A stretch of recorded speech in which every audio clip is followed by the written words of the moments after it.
like to reconvene our meeting from earlier, and now line item 12, we have a public hearing on ordinance amendment 2020-01. Date, I think we have to call roll again. oh, we got a roll call? Okay. Mr. Mansfield, Put your mic on, Pete. Mic is off, Pete. Turn your mic on.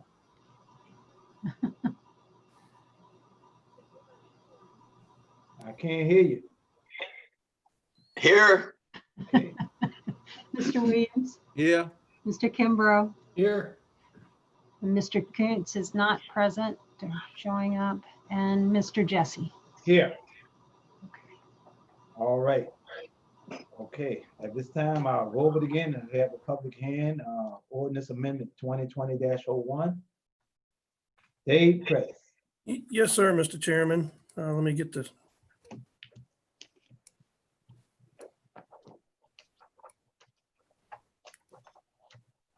Kevin, you might have to enable the screen sharing here. Yes, sir. Stand by. If you hold on just a second, Mr. Kuntz is coming on. I think, Yep, yes, sir. there you go. And Mr. Kuntz is present. Try again, Dave. Can everybody see the screen? Not yet. Okay, let me.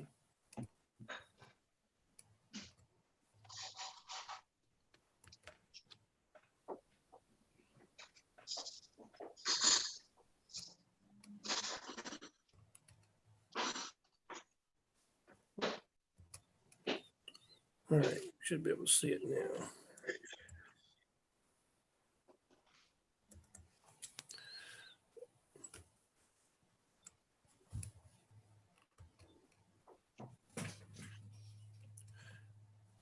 All right, it's trying to get the full screen mode right now.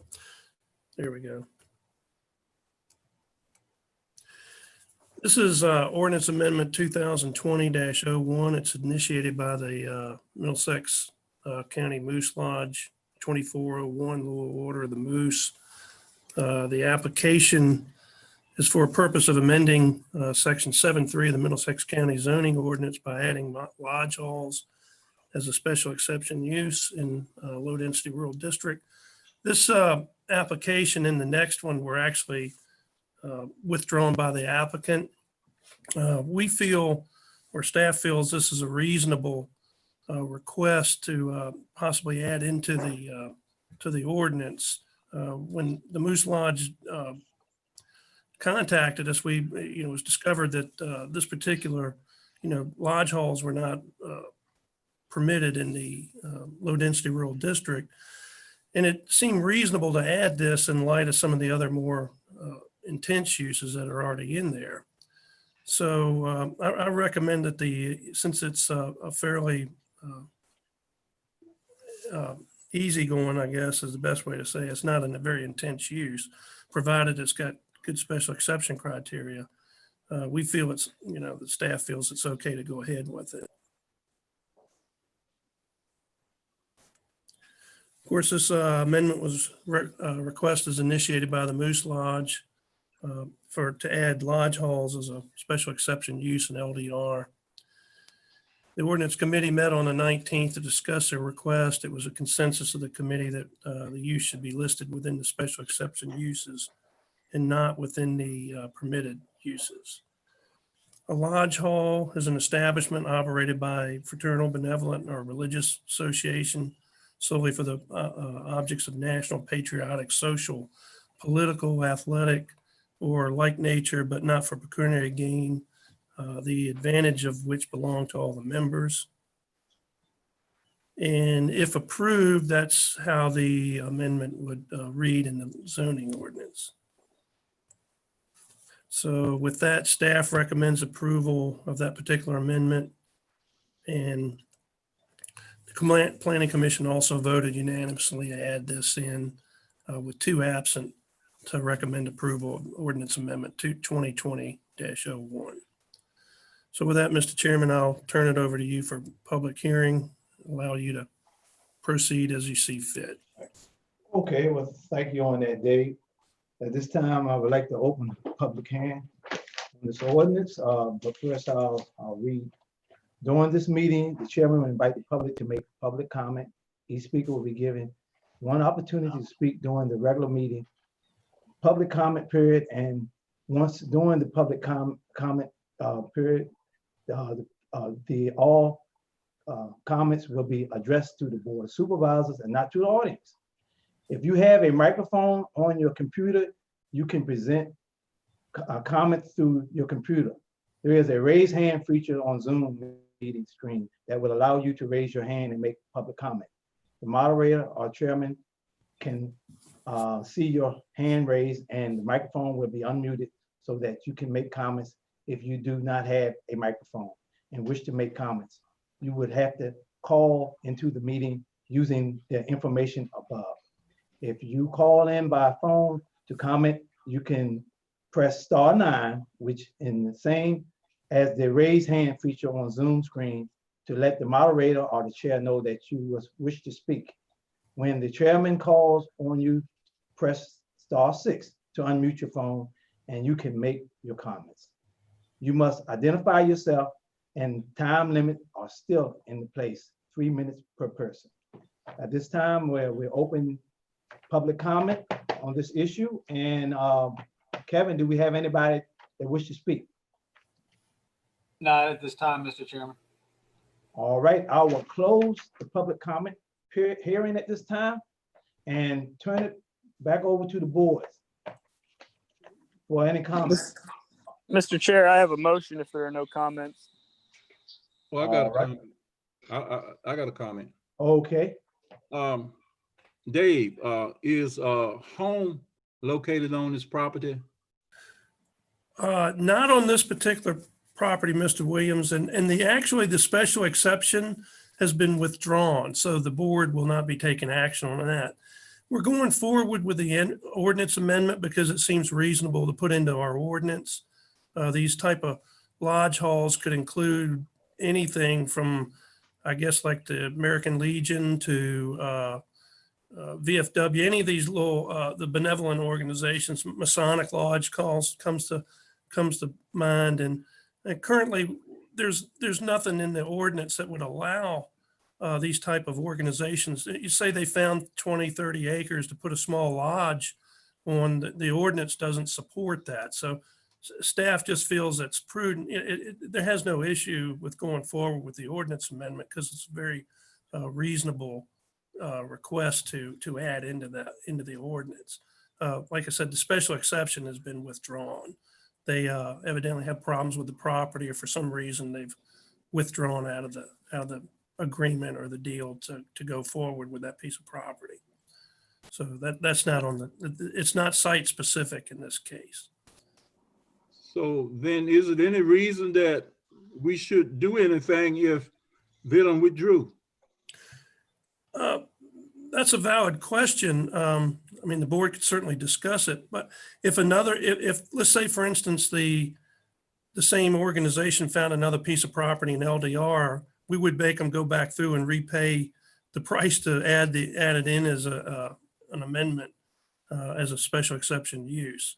Other benevolent organizations might find it beneficial when they find a piece of property in LDR that may accommodate their needs too. There's a lot of organizations that may be able to benefit from this particular ordinance amendment. But once we approve it, then they can do what they want to do with it. No, sir. They would, if they've withdrawn the site specific part of the request. They wouldn't be able to. This would still be a special exception use if they want to go through with the parcel. Even this parcel, they'd have to reapply, probably at a later date, and come back through. If they find another piece of property, if this ordinance is amended, it would only be through special exception, and the board would get to look at it. Whatever property they find that they may be interested in.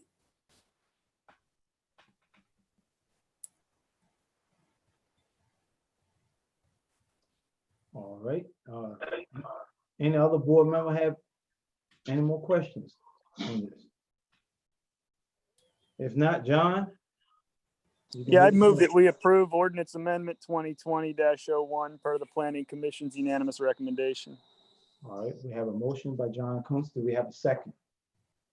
I'd like to second that, please. We have a second by Pete Mans. We have a motion and been properly second. Any more discussion? If not, roll call. Mansfield, Aye. Mr. Williams, No. Mr. Kimbrough, Aye. Mr. Coontz, Aye. and Mr. Jesse. All right. Motion so carried. And B is kicked out. We're not doing B, right? Yes, sir, Mr. Chairman, but this is special exception 2020. As I mentioned, they've withdrawn this particular request. Okay, There's no it's not necessary for the board to take action on it since they've withdrawn it, but we did advertise it. We sent out adjoining property owner information.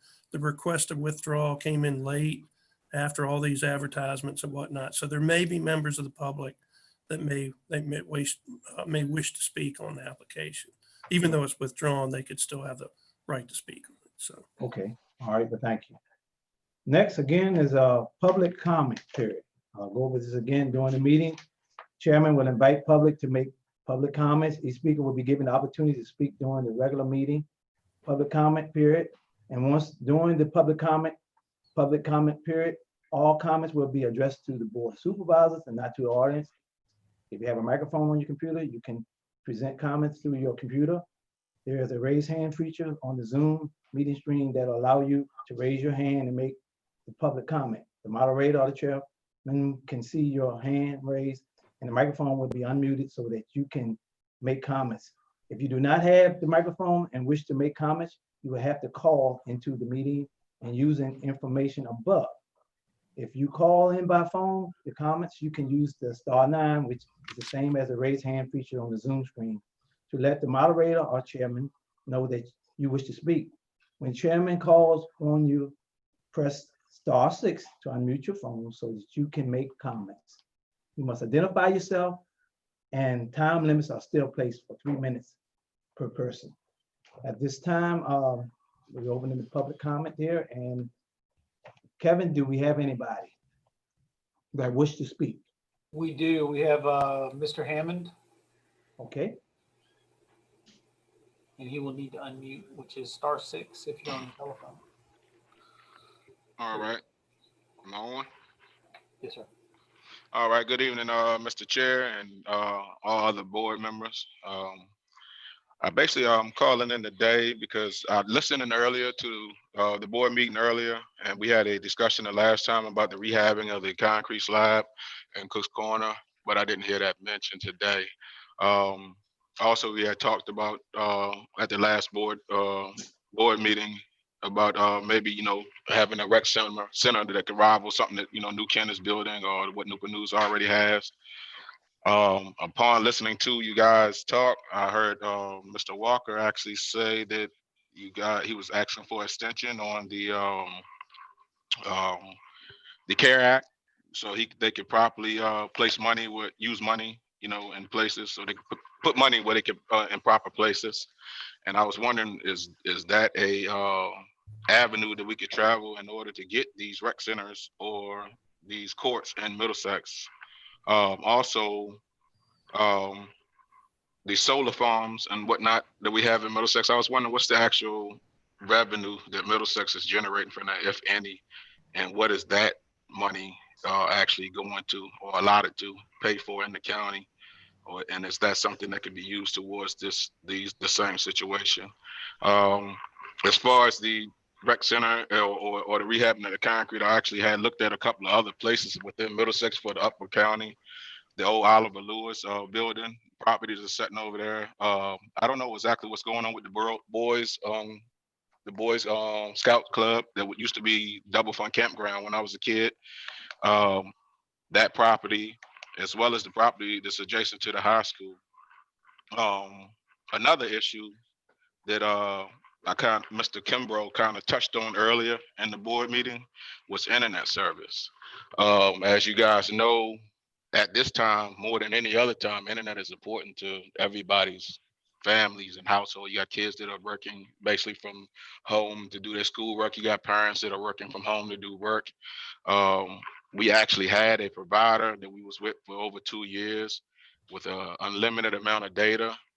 They basically told us that we went over our limited amount of data and they canceled our internet service. Yet we can't get a company like Atlantic Broadband up our way unless we're going to pay tens of thousands of dollars to basically run cables and lines. So I'm wondering also if that CARES Act is something that could go towards supplying internet service and the cables that need to be ran throughout the county for the residents of the county, or and also what else could we do to make Middlesex more attractive to a company like a Xfinity, or somebody that can come in and rival Atlantic Broadband that can actually give us the proper internet service that we need. With that being said, I'll turn my time back over to the chair and appreciate you guys. Thank you for that information. I'll say someone will get back, with you. This is more so public hearing. And a lot of times we don't interact back with comments, but you will be hearing from someone from the county on some of these concerns. Do we have anybody else that would like to speak? Can y'all hear me? I don't see anybody else, Mr. Chairman. Okay, because my screen. I mean, they're out there, but they're not, nobody else has their hand raised. Okay, well, at this time, then we would like to close the public hearing part on that public comment. And right now, if we don't have anything else, I'm just want to let you know about the upcoming meetings. Our next meeting will be Wednesday, November the 4th, because I'm almost sure Tuesday is the election day. So most of the time when we do have election, we normally will meet on the first Wednesday instead of the first Tuesday for a regular board meeting. All right. So if not, do we have a motion to adjourn? Mr. Chairman, Yes? would it be a good idea to make the meeting on Thursday, since this is supposedly going to be a kind of a reckless time? Well, the meeting, the Wednesday meeting was set at your organizational meeting in January. So I don't know if you can change it now. Well, I'm not sure that we need to, and anyway, but I thought I'd like to throw out that idea. If it's very complicated, and I don't think that it's going to make any difference anyway. So I will withdraw my recommendation. How about that? All right. Then. Well, if we don't have anything else, we have a motion to adjourn. I move we adjourn. We have a motion by John. Do we have a second? I second. We have a motion by John, second by Pete. All in favor, roll call. Mr. Mansfield, Aye. Mr. Williams, Mr. Kimbrough, Aye. Mr. Coontz. I used to go before Mr. Mansfield, but since I didn't make the earlier meeting, I'll just say aye. That's right. Mr. Tough Jessup. luck. Okay. Good night, everyone.